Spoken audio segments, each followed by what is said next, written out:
Numbering man ছিলাম এবং senior সিজারম্যান। এক জায়গাতেই চাকরি করতাম।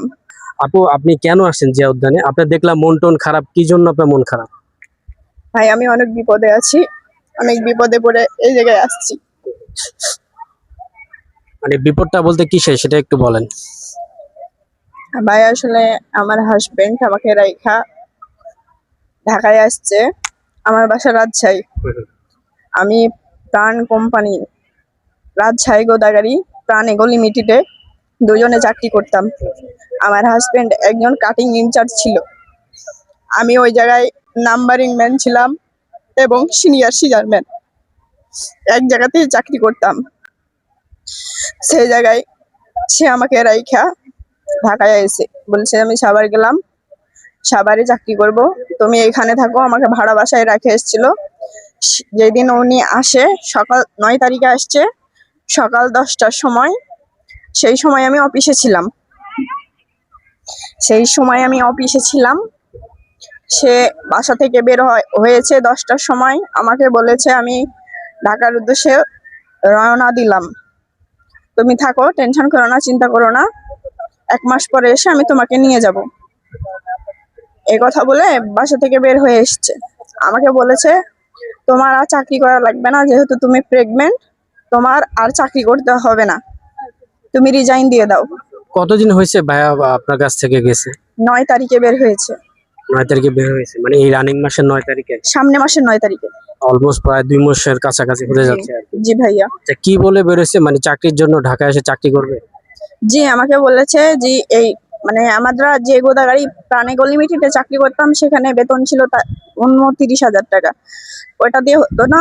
সে বলেছে এই জায়গার কথা আমি যদি ঢাকায় যাই, সেই জায়গায় আমি বেশি বেতন পাবো, আর সেইটা দিয়ে আমাদের ভালোভাবে চলে যাবে, যেহেতু তুমি এখন প্রেগন্যান্ট, তোমাকে আর চাকরি করা লাগবে না। এই কথা বলে বেরিয়ে এসেছিল। বলেছিল তোমাকে আমি 1 মাস পরে নিয়ে যাব, তুমি এখানেই থাকো। এখন সে ঢাকা আসার পরে সে আমার সাথে কোনো যোগাযোগ করে না।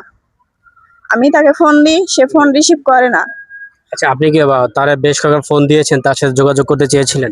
জি ভাই, আমি অনেকবার তাকে ফোন দিয়েছি, এমনকি WhatsApp, imo, Messenger, TikTok ID সবকিছুতেই আমি SMS সবকিছুই বলেছি যে আমি যদি আপনার কাছে কোনো ভুল করে থাকি, কোনো কিছু অজান্তেই যদি কিছু বলে থাকি, আপনি আমাকে বলেন।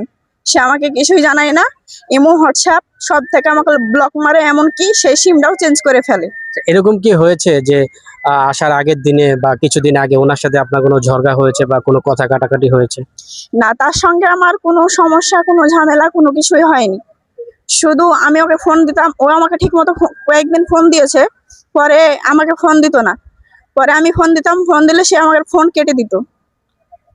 আমি প্রতিনিয়ত ফোন দিতাম না, 2-3 ঘন্টা পর পর ফোন দিতাম, ফোন কেটে দিত। সে আমার কোনো খোঁজ খবর রাখতো না। এভাবেই সে আমার কোনো খোঁজ খবর রাখেনি। আমি একটা নতুন সিম উঠাইছিলাম, সে আমার সিমের নাম্বার দেখে ফোন রিসিভ করতো না। মানে আমি আপনার কণ্ঠ পেয়ে মূলত সে কেটে দিতে এরকম কিছু? জি। আচ্ছা, আপনাদের টোটাল বিয়ে হয়েছে কত বছর হয়? 1.5 বছর। এটা কি লাভ ম্যারেজ হয়েছে? জি, 1 বছর লাভ ম্যারেজ করার পরে বিয়ে হয়েছিল। আচ্ছা, আপনি কি তাহলে ওনার যে ফ্যামিলির কোনো মেম্বার বা ভাই বা মা বাপ কারোর সাথে কি যোগাযোগ করার চেষ্টা করেছিলেন?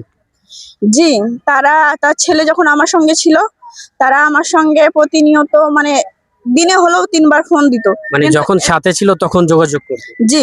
আচ্ছা, যেহেতু আপনার কাছে 2 মাস ধরে নাই, তো তখন কি আপনি কি তাদের কারোর সাথে যোগাযোগ করছেন? জি করেছি। বলেছে যে আমার ছেলে তোমার কাছ থেকে গিয়েছে, এখন যদি আমি কোনো আইনের আশ্রয় নিই তাহলে তুমি ফেঁসে যাবা। তুমি আমার ছেলেকে কোথায় পাঠাইছো, তুমি আমার ছেলেকে এনে দাও। মানে এখন উল্টা তারা আপনাকে দোষারোপ করতেছে? জি, তারা আমার উপর প্রেশার একটা চাপ সৃষ্টি আচ্ছা, করছে। তাদের বাড়ি কোথায়? ভাইয়ের বাড়ি কোথায়? সিরাজগঞ্জ। সিরাজগঞ্জ। আর আপনার হচ্ছে রাজশাহী? জি। আচ্ছা, তাহলে সিরাজগঞ্জ রাজশাহী খুব বেশি একটা দূরত্ব নয়, হ্যাঁ কাছাকাছি আর কি। তো ওইখান থেকে ঢাকায় আসছে, আপনি তার বাপ মার সাথে যোগাযোগ করার চেষ্টা করেছেন, তারা কেউ আপনাকে যোগাযোগ করেনি, বরঞ্চ আপনাকে তারা উল্টাপাল্টা কথা বলতেছে যে দায়ভার আমার ছেলের কিছু হলে তোমার নিতে হবে। জি ভাইয়া, এটা বলেছে। আবার আমি যে প্রেগনেন্ট এটা তারা জানে। তারা আমার কোনো দায়িত্ব নিতে চায়নি। বলেছে একসঙ্গে বাড়ি থেকে বের হয়েছিল, একসঙ্গেই ঢুকবা, তার আগে আমি কোনো দায়িত্ব নিতে পারবো না। যাই হোক দর্শক, শুনলেন আপুর আসলে মনের কথা, কিছু কষ্ট। আমরা চাই যিনি ভাইয়া যদি কোনো রাগ বা কোনো অভিমান করে যদি আপুর কাছ থেকে সরে থাকেন, অবশ্যই আপুকে ফিরিয়ে নেবেন। আর আমরা আপু সহ ভাইয়ার ছবি দিয়ে দেবো ফেসবুকে। আপনারা যদি কেউ দেখে থাকেন অবশ্যই যোগাযোগ করবেন, আপুর নাম্বারটা থাকবে আমাদের কাছে। যদি এনাকে দেখে থাকেন আমাদেরকে ফোন দিবেন, আমরা তার কাছে যাব কিংবা আপু যাবে। প্ল্যাটফর্মের মাধ্যমেই অবশ্যই আমরা তাদের সাথে যোগাযোগ করব আর কি। আপু জানি অতি দ্রুতই ওনার হাজবেন্ডকে ফিরে পায় ওনার কাছে।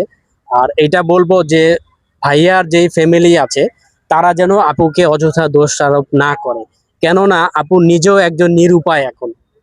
উনি নিরুপায়ে কিন্তু এসে আজ যে জিয়া উদ্যানে আমাদের কাছে এসে ভিডিওর মাধ্যমে যাতে ওনার হাজবেন্ডকে খুঁজে পায়।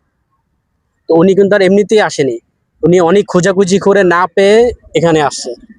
হ্যাঁ, সো আপনার নতুন কি কোনো নাম্বার ছিল ভাইয়ার যে আপনি তার সাথে যোগাযোগ করতে পেরেছেন?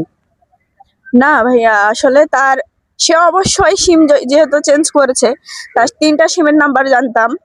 সে অবশ্যই যখন সিম চেঞ্জ করেছে অবশ্যই নতুন নাম্বার আছে, কিন্তু এখন পর্যন্ত আমি তার কোনো নাম্বার, কোনো যোগাযোগ, কোনো পাইনি। কিছুই পাইনি। আচ্ছা, তার কি সোশ্যাল মিডিয়ায় কোনো অ্যাকাউন্ট আছে? আপনি কি এই ব্যাপারে কিছু বলতে পারবেন?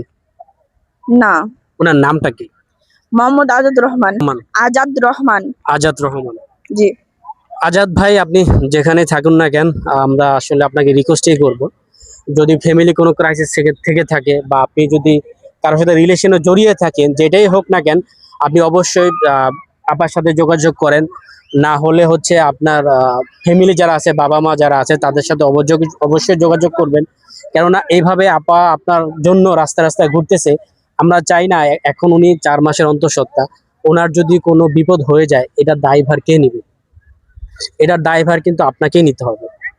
অবশ্যই বলবো, আপনি যদি ভিডিওর মাধ্যমে বা যেভাবেই হোক ভিডিওতে যদি আপুকে দেখে থাকেন অবশ্যই আপুর সাথে আপনারা যোগাযোগ করবেন।